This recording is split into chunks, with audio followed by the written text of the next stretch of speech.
Joining us now is Richard Cohen, author of the book Coming Out Straight, Understanding and Healing Homosexuality. Mr. Cohen is also head of the International Healing Foundation, which purports to be able to turn gay people straight. Mr. Cohen, thank you very much for being with us tonight. I really appreciate your time. Thank you for having me, Rachel. First, let me ask you if I have gotten any facts wrong in anything I just said. I know you haven't been happy with our coverage. Well, thank you. I appreciate that. I appreciate this opportunity. You know, Uganda got it wrong, and I'm sorry to say you did too, Rachel.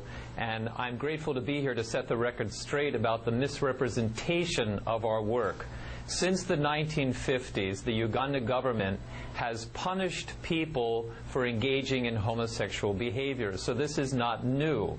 We were invited in the spring of this year, as you said. We sent Caleb Brundage, and he shared his wonderful story of change from homosexual to heterosexual.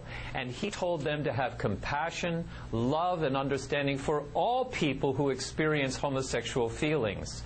So we do not believe in this legislation. We had no knowledge of it, and we disavow all relationship to it. We are promoting loving people, loving all homosexual people, people who choose to live a homosexual life or decide to live that, and those who decide to come out straight, like myself and Caleb. Are you troubled at all to see Stephen Langa holding your book up and citing coming out straight as inspiration? He is the main proponent of the Kill the Gays bill. Does that trouble you at all?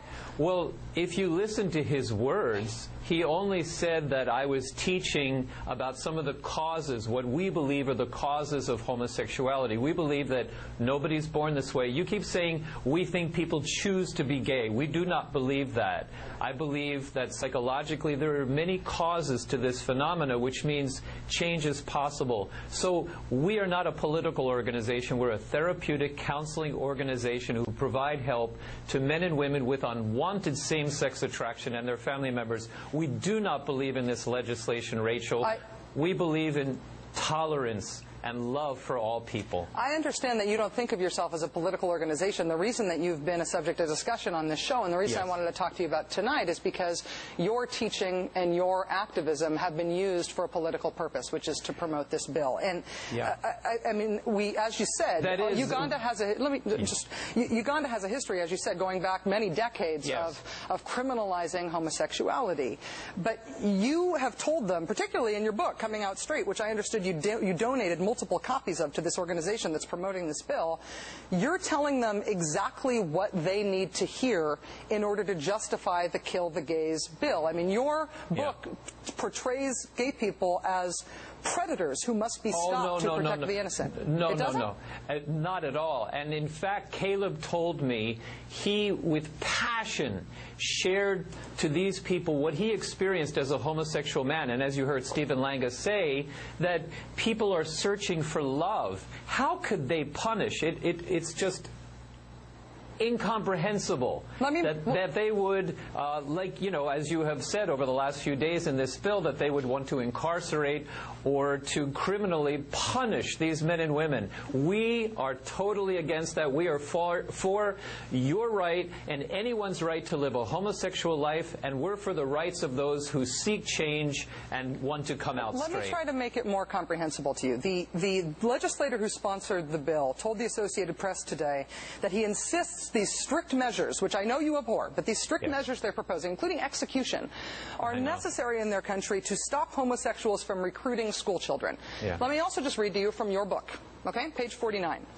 Homosexuals are at least 12 times more likely to molest children than heterosexuals. Homosexual teachers are at least 7 times more likely to molest a pupil. Homosexual teachers are estimated to have committed at least 25% of pupil molestation. 40% of molestation assaults were made by those who engage in homosexuality. This is the claim that you make in your book that exactly feeds these folks who want to execute people for being gay what they need in order to justify that. Do you stand by what you said in your book? Actually, you know, that one particular quote, when I do republish it, reprinted, we will extract that from it because we don't want such things to be used against homosexual persons. That quote is cited, you cite somebody named Paul Cameron as the source of that book. Paul Cameron has been kicked out of the American Psychological Association and the Nebraska Psychological Association and the Canadian Psychological Association, and then he tried to make himself a sociologist. He got kicked out of the American Sociological Association. This is, I know that you say you're not going to include it in edition 3. I'm reading from the second edition here.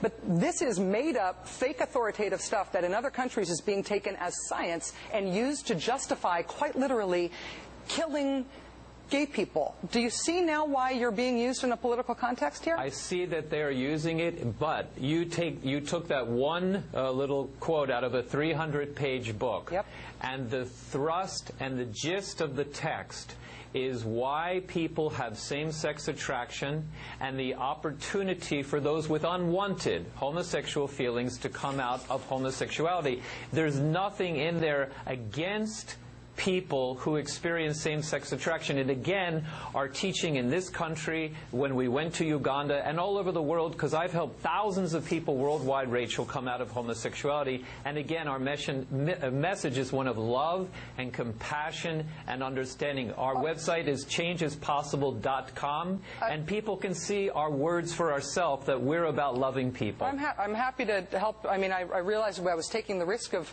helping promote you in the way that you think about these things by putting you on the air, but I do think that you've actually got blood on your hands here because of the way that you've been used and your organization has been used and your staffer has been used to make this legislation a reality in Uganda, and I do think it's going to become law. So let me just ask you about something that you wanted to be taken in greater context.